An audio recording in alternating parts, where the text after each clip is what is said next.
Good morning.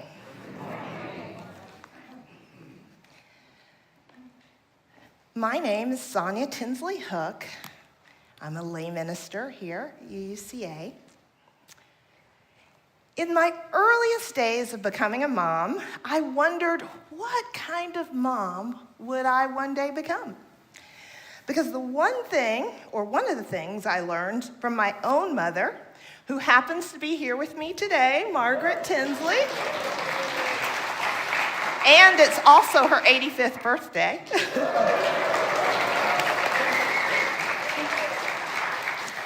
But one of the many things I learned from my mom is that the course of your life as a mother is very much shaped by the interest of your child or children. If they love to read, you take them to the library several times a week in the summer. If they join the band, you become a band parent and chaperone band trips and ride on the bus with the band to football games. If your daughter picks public speaking as her 4-H project and signs herself up for oratorical competitions sponsored by the Optimist Club, Kiwanis Club, American Legion, Veterans of Foreign Wars, and even the Daughters of the American Revolution, you make sure she gets to contest in places all over the state of Georgia, like Macon and Augusta, to deliver sincere, earnest speeches about the meaning of the Constitution and the responsibilities of citizenship. Yes, these are just a few of the things that my mom did to support and cultivate my strengths and interests and to help grow them into talents, hopefully. Of all the kinds of moms I imagined I would one day become, soccer mom, dance mom, drama mom, science Olympiad mom, the one thing that never occurred to me was swim mom. It was not on my bingo card at all. Secretly, I was kind of hoping for reading bowl mom or music mom, but Sophia took to the water almost immediately at the age of 5, my daughter. And after her very first season of Summer League swim team, she let her dad, Jeep, and I know it was something she very much wanted to do year-round. So just like that, I was transformed into a swim mom. With all those relentless early morning practices and swim meets, luckily, swim season only lasts 12 months of the year. Swimming is a sport that demands unparalleled self-motivation and focus. Once on the way to a swim meet where Sophia had a chance to break a 25-year-old Atlanta Swim Association swim record, and I watched her focusing, timing, visualizing what it would take. And I said, just relax and focus on having fun. And she said, you know what's fun to me, Mom? And I said, what? Winning. She finally achieved her dream of becoming a Division I athlete, very specifically in California. That was part of the dream. And this year she's a freshman at UC Santa Barbara on their swim team. And loving it. We have watched how her commitment to a sport that requires lots of guts for the promise of very little glory, but we've watched how that pathway has served her into growing into the name that we gave her at birth, Sophia Joy, wisdom and joy. Through the loving cultivation and care that I received from my mom and through my lived experience as the mother of Sophia Joy, I have come to understand mothering as the practice of devoting oneself to not only the survival and safety, but the flourishing and thriving of another being for their own sake. Mothering is something that any of us can do regardless of our relationship to children, and to mother in this way is revolutionary in and of itself. However, in my mind, Mothering truly becomes revolutionary when it involves widening the scope of your mothering concerns and energy beyond the well-being of just your own family.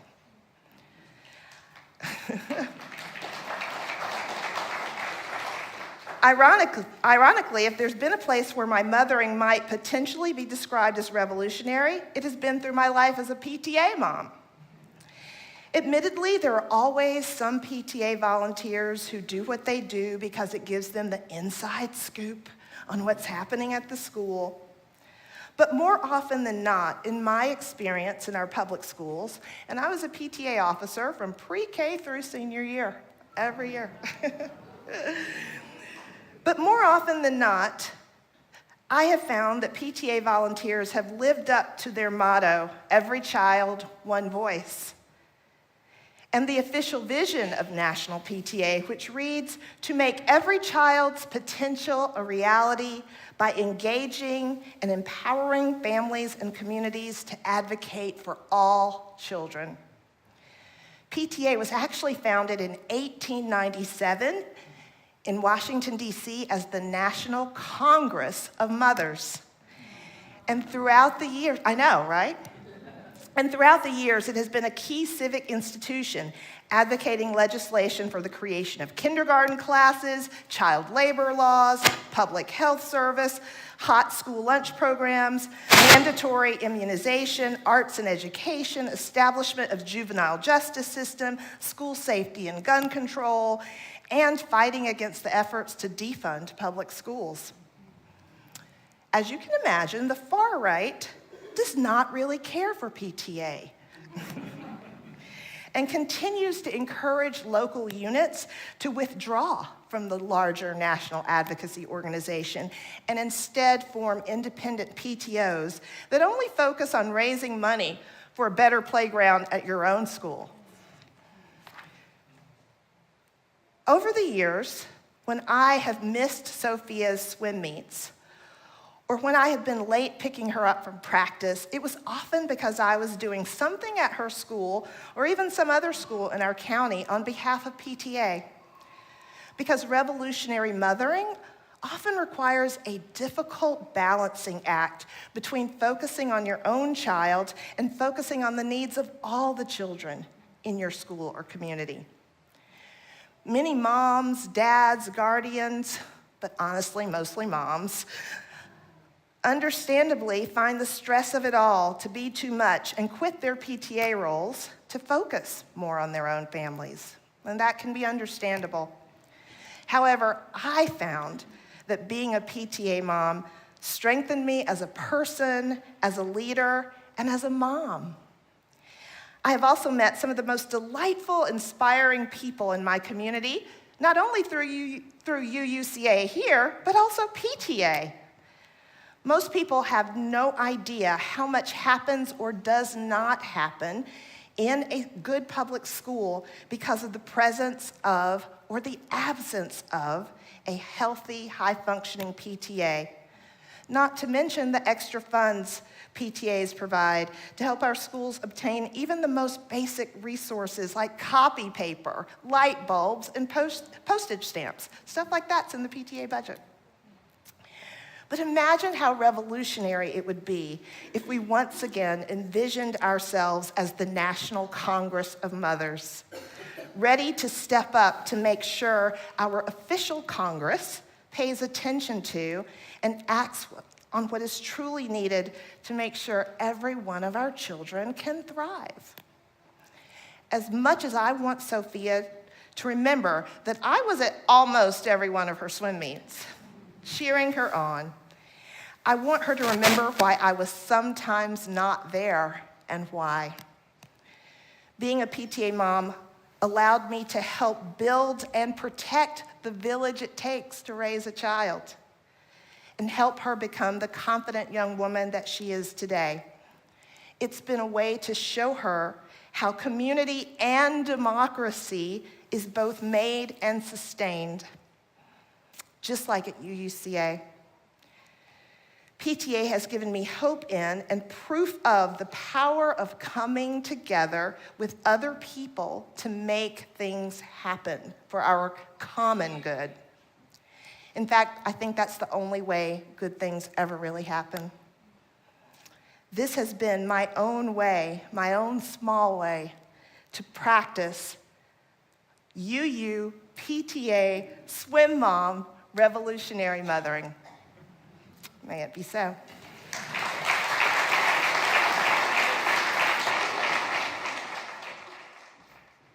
Be the hope. Because you cannot be the guarantee. That is not your role. So be the hope. Puncturing the dark with your tiny prick of foolhardy faith, that optimism that makes no sense among the powerless. And that's why it can do nothing less than lift us into that kind of love that contains that kind of power that passes all understanding. But first, you gotta let go of your need to know or to get it right or even to fight, or the way you keep working your fingers to the bone and just be. Be the hope. When my first child was born, I began writing poetry about the experience of becoming a mother. The overwhelming, identity-obliterating, confusing, sleep-deprived, wondrous miracle of bearing and raising another human. When the true nature of the current administration became clear to the rest of the world, I believe it was sometime around mid-February, we started getting texts from our German friends and family filled with concern, both for themselves and for us. I got one where he asked, "What the hell is going on over there?" I answered him with exactly what was going on in that moment. A video of our 2-year-old walking down the street, clutching a sweet gum ball in one hand and examining the way the evening light was bathing the houses around us and making our shadows long while we walked down the street. I wrote that poem soon after. It's not that I don't take the concern seriously. I do. It's that I'm not the same person when Jason Robert Brown wrote his song about hope that I just sang to you, the morning after Trump's first election in 2016.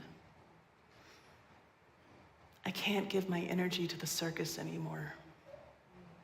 I need it for what I'm creating. The biggest change for me has been becoming a mother in 2019. And in becoming a mother, I also discovered that I am a creator, an artist, a storyteller, and all these things are what we do as parents. As creators, as artists, as activists, as parents. My image for what we're doing right now in today's world is like being locked in a building between a dump and a sewage waste treatment plant and trying to make the kind of work that creates a portal to the universe. It's the most important thing we can do. It's the only way out of this mess. It requires all our concentration to keep and carry the vision, to create and nurture communities around it, to help other people see what you see and learn how to see what they see. And damn if it doesn't stink while we work. When we're creating, we must fix our eyes on what it is we want to see, on the world we want to create, and do everything in our power to create it. A person who only knows how to consume would live in that building and perish. If not of the smell, then of the thought that there would never again be anything other than that smell. But no matter how much noxious stank is making it hard to exist, a creator will keep going, move heaven and earth to create their vision. This is the essential difference between consumers and creators, and it is why the hope of a creator is dangerous. Because if you have hope in this situation, then you see where you still have power. You see the chink in the armor. You might even see what I truly hope is the truth. That a white supremacist patriarchy is at its final, desperate throes of death, grasping at every bit of power it can, and that our role as people who can imagine a life and a society that exists outside of that matrix is to be busy at work, lest there be nothing left to fill the void when the beast has breathed its last breath.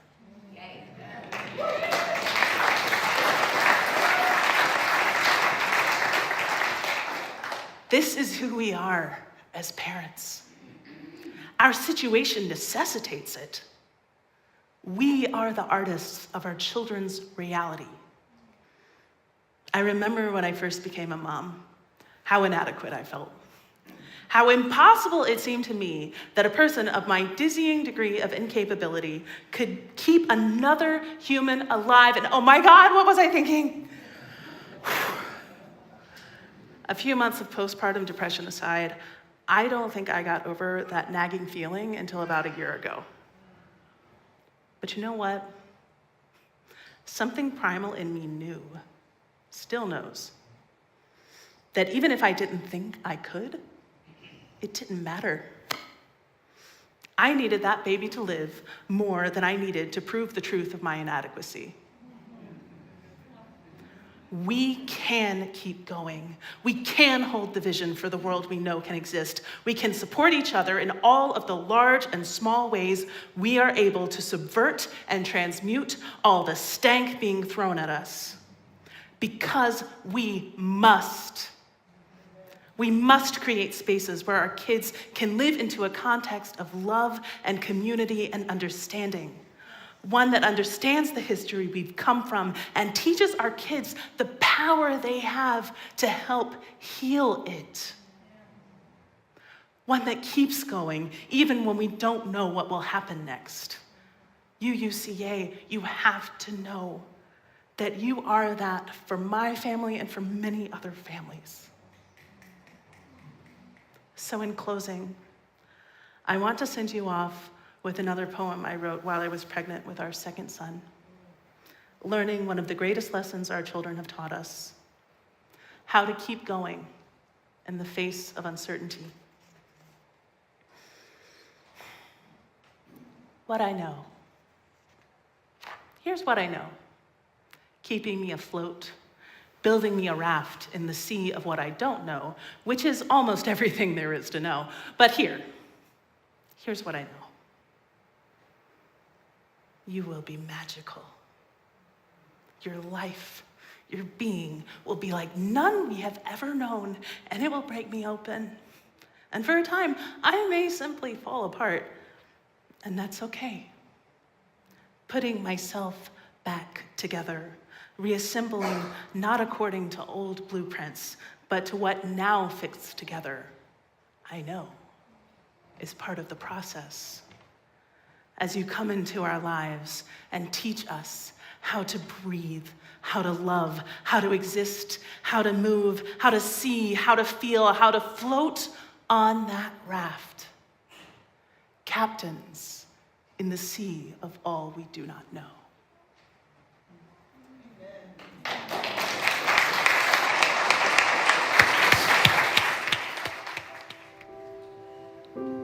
The mothers of UUCA are so inspiring, and we dig so deeply into mothering as Unitarian Universalists because of that first Mother's Day.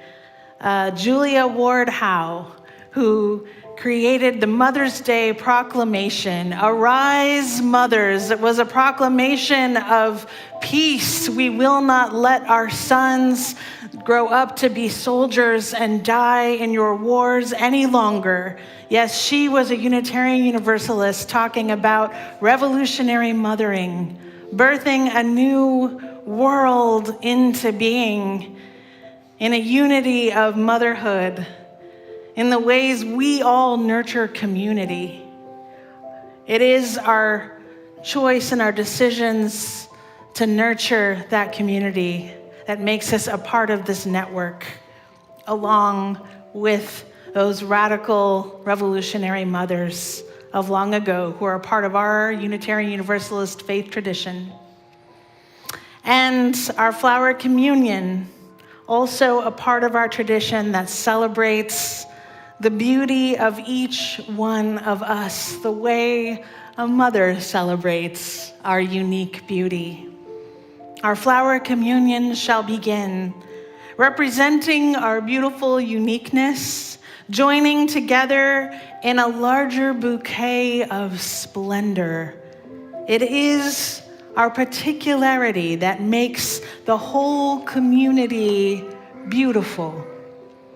Now, many of you have brought your own flowers from the gardens of your hearts, tender, precious shoots blossoming gently into this community of love and justice. At this time, you will come forward one by one. You can take your time. I imagine you all as a waterfall, gently moving forward and not as a ocean wave or something.